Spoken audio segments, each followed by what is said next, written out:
नमस्कार सांग मैंने पुणी एक नूतन मिनी ब्लॉग को स्वागत जनाऊँगी। चा करने पूर्व क्षीर टे सरटा काढ़ रखिदे कारण सर को रखी घी बाहर करे चारे टे अदा पकई देकर मोर नित्यदिन खाद्य चा रुटी नहीं खाई यापर लंच रे कौन रोषे हम से चिंता कारण आज सब ब्रेकफास्ट समस्ते चूड़ा छतुआ सब खाई नानी भाईना आ बंधाकोबी थी कटाकटी कर प्रेसर देदेली कारण अदिनिया कोबीटा काले टाण लगे नानी आमर कलर आलू भाजी देते मुझे बंधाकोबी पिज कैप्सिकम सब काटिदेली तेल टे जीरा फटे पिज अल्प भाजी कैप्सिकम पकईदेली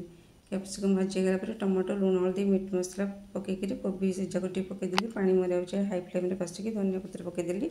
आमर रेडी होगा लंच पे बंधाकोबी तरकारी एमती सिंपल वे कले बहुत भल लगे मिश्र आम घर कम जो ब्रेकफास्ट खाई नी एक सागे सीधा आसी खाइले लंच यहाँ कौन ठीक है कले ब्रेकफास्ट न खावा आम दुई जाक मिसिक लंच खाई काकुड़ी पिज सब पापड़ था नहीं गलु आ भिडियो भल लगे सब्सक्राइब करेंगे रोचे जय जगन्नाथ।